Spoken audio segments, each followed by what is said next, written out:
be prepared for what is going to happen to us in the change if we don't realize, okay, wait a minute, let's slow down, hold on. There has been a significant change in my life, and I need to prepare myself, and I need to talk to myself and tell myself, okay, I need to realize that this is what's going on. I need to accept it. I need to deal with it on whatever manner, in whatever manner I can. And I'm not talking about, when right now, while whomever's on the line is listening to me, you would think that I'm just talking about what has happened to me and my family concerning my mother's passing. Well, that would be narrow-minded of you, because anybody that know me know that that is not just what I'm talking about. I'm talking about life in and of itself, life. And you may not have someone that just passed away, or you may not know anyone, or you may not, that may not be where you are. So don't miss the mark. Don't miss the wagon. Don't miss the ride. Don't miss the truth that you're facing right now. Don't miss your truth looking at what I'm going through. Zero in on where you are and what is in your life that you need to change to bring you to a real reality of the truth about you, and how can you position or reposition your mind to be able to process the progress that you need to make for your life. That's what it means. That is what we're talking about. This is how you pass the mantle. This is what we want to do, pass the mantle. Mary, thank you so much for listening. I know you didn't ask me a question, but it was just something I wanted to tell you. Okay? If there's anybody else, come on, babies, let's get with this. Like Mary said, let's go right on into this and let's talk about it, because there's a lot to talk about. There's a lot of things that's going on with us, around us. I mean, the government, everything. I mean, the sequester, everything. Russia is happening now. There's a lot of things going on. We got fashion going on. I mean, we had another African American to win an Oscar. Woo! And she is just the most beautiful young lady you ever want to see. So quartique. Oh my gosh, she's beautiful. I am loving her. And all I got to do now is learn how to pronounce her name, and I'll be good.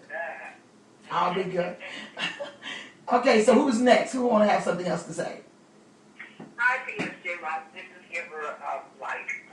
Hi, sweetie. How are you, baby, darling, sugar pie, honey bunch? How are you, honey bunch?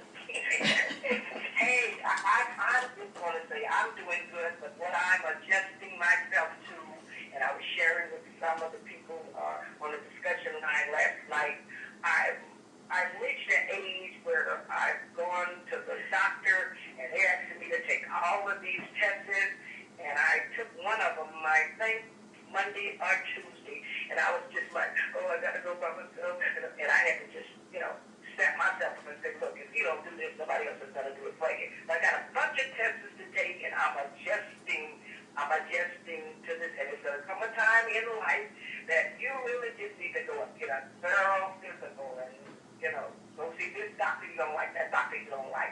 So that's where I'm adjusting myself to, and I've got one down and four to go. So, hey, I'm adjusting. Yeah, and it's a good thing too, Giver of Life. It really is, because it means that you take yourself serious. It means that you want to know what's going on with you. If there's any changes that you have to face at this time in your life, physical or, whatever the case may be, you're saying, I want to do that. I want to do that. I'm at the age now that I want to do that. Listen, there are a lot of people that are our age right now that is living life very, very, I don't want to say anything out of the way, but not as smart as they should. When you get to a certain age in life and you know that you're in menopause and you know that you're going through things in your body that you shouldn't. Now listen, I'm not talking about people that's in their 50s and whatever. I'm talking about people in their 30s and so on and so forth, that are in menopause. You don't have to be in your 50s and 60s and 70s to be in menopause. Wake up. Hello, anybody home? What you need to realize is that once your body starts changing, you need to find out why and what you can do to help it, And sometimes going to doctors really do, not sometimes, the majority of time, if you're going through things that you know nothing about, Okay? Instead of doing our home remedies, we need to really go and seek a physician so we can find out what is it that's going on in my body so I can do something about it. And when that change face you, you need to face that change. Please put your phones on mute for me if you're not talking right now. Okay, so you really need to face that change. If that change presents itself to you, you need to deal with it. You need to look at it.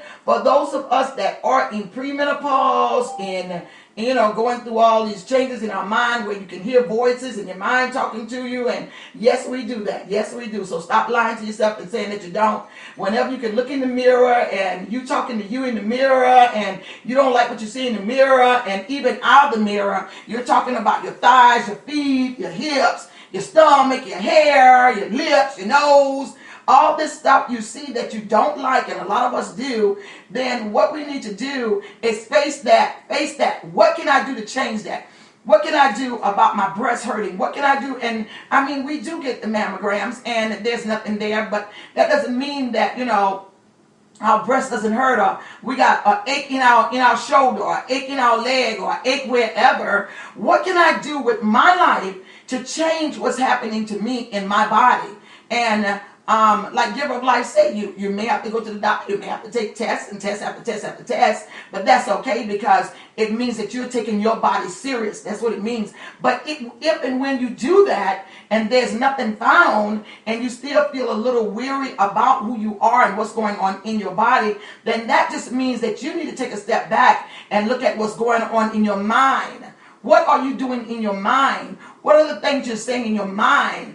Are you looking for some type of attention? Are you looking for someone to feel sorry for you? Are you feeling sorry for yourself? Are you going through some type of depression and you don't even know it? Are you in that mental place that you don't need to be? And I'm talking about mental, like mental ill, that you don't need to be, but you don't know how to come out. So you then turn to different medications. You then turn to different people to feel sorry for you. Go find your pity party sorry club and all these type of stuff. You start attaching yourself to people that will always say, ooh, you, woos you, oh, po, little, oh, you. Whenever you're doing stuff like that, then that means that you need to reposition yourself in your thinking. Your thinking is not good for you. Your thinking is not, you're not on the right level for you, And for those of us that would rather stay down than to go up, then you know that you're not on the right level of thinking. So you need to reposition your thinking capacity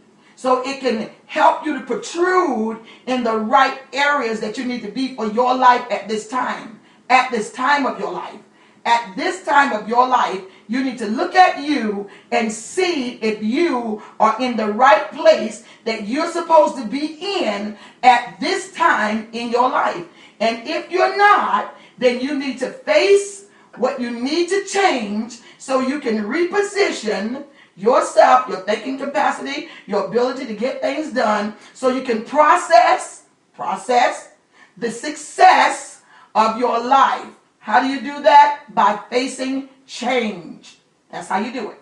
Okay? All right, Giver of Life. I am loving you, girl. You know I'm loving you. I'm loving you for real, though. For real, for real. Thank you. Okay. Is anybody else or is anybody that has a question? Let's go with this. I'm ready.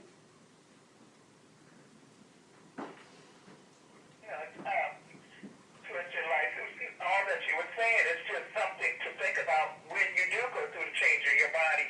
Your mind will take you for a ride because especially when you don't know what's going on. Right. And I was I was telling Giver of Life that I experienced something just day before yesterday that I had gone to the doctor because I felt the tenderness and I was hurting in my breast. And I kept on saying, what in the world is going on? And your mind pick you, oh, it's cancer, or it's this, or it's this.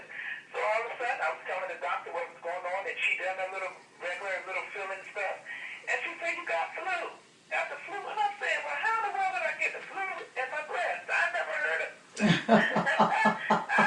I'm like, how you get the flu up in there? What else can you get there? And it just took my mind. I'm like, I thought, give her life. I said, what kind of mess is this? I mean, I was so angry when I left the doctor's office because it didn't make no sense to me. Yeah. I've never, and it can take you, just a pain or an ache can take your mind from one degree to another. And if you don't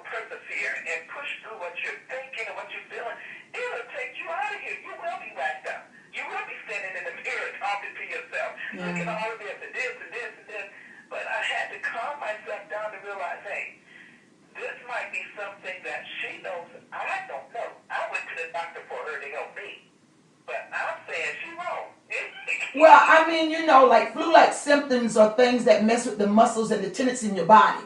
So when you get flu-like symptoms, you get flu all over your body sometimes. I mean, I don't know if you've been there like that before, but I've been there like that where even my finger hurt when I had the flu. My whole body wasn't no good when you got the real flu. Your whole body is no good. So whatever people touch, if they touch your leg, it hurts. If they touch your head, it hurts. If they even rub your hair, it hurts. I mean, when you blow your nose, when you got the flu, your whole head feel like it's going to come off your body. So you can have the flu all over your whole body. I mean, whenever you got the flu and you're coughing deep, you got muscles there in your chest, so your breast will get tender. It will hurt. And when they take the stethoscope and they listen to your chest, they can tell what side has the most fluid, what side has the most buildup. And so if you have the most buildup on the right side or the left side of your breast or your chest,